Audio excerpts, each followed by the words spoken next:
পয়গম্বর মুসা নবী আল্লাহর কাছে কথা বলার জন্য যাচ্ছে, এমনি একজন ধনী লোকের সাথে সাক্ষাৎ।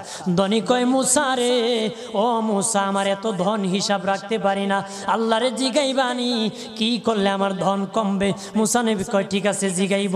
একজন বৃদ্ধার সাথে, একজন মহিলার সাথে দেখা। মহিলা কয়, মুসা কই যাও, কই যাও রে মুসা? মুসা নবী কয়, তোর পাহাড়ে যাব, আল্লাহর সাথে কথা বল।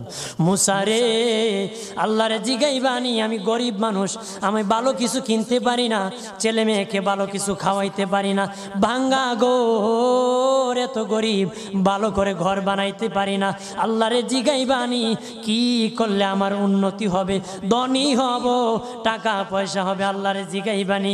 আল্লাহ মুসা নবী কয়, ঠিক আছে, আল্লাহরে জিগাইব, তুমি কেমনে ধনী হইবা? আল্লাহ নবী মুসা নবী 3 রাস্তার মোড়ে যা দেখে একটা লোক বসে আছে, তার 2 হাত নাই, 2 পা নাই, 2 হাত নাই, 2 পা নাই। ওই লোক ডাক দিয়া কয়, মুসা রে, জীবনে কোনোদিন নিজে হাঁটতে পারি নাই, নিজ হাতে খেতে পারি নাই, কেউ খাওয়াইলে খাই, নতুবা উপবাস থাকি, বৃষ্টি আসলে ভিজি, সেখানে আমি আবার শুকাই। ও মুসা, জীবনে কোনো কাজে দুনিয়ার লাগি নাই, আল্লাহরে জিগাইবানি কোন কারণে আমারে বানাইছে?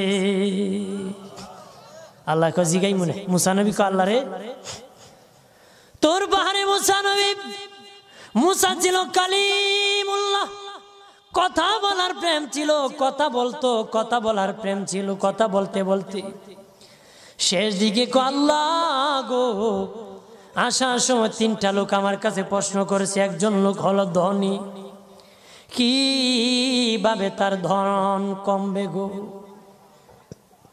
আল্লাহ বলেন, মুসা রে, তারে জানায়া দাও, যাকাত দেওয়া যেন বন্ধ করে দে, শুকরিয়া আদায় করা যেন বন্ধ করে দে, তাহলে আমি প্রভু আল্লাহ সুবহানাহু ওয়া তাআলা তার ধন কমায়া দিব। যদি শুকরিয়া আদায় বন্ধ করে, তাহলে ধন আমি কমাই দিব। এরপরে মুসা নবী বলে, ও মালিক, আল্লাহ একজন মহিলা বলেছে তার গরিব মানুষ, গরিবী হালত যায় না, যত ইনকাম করে তার একটা ভাঙ্গা ঘর, ভালো ঘর বানাইতে পারে না গো। ও প্রভু, কি করলে তার ঘর উন্নতি হবে, তার অবনতির থেকে উন্নতি হবে? আল্লাহ বলেন, মুসা রে, মহিলারে জানে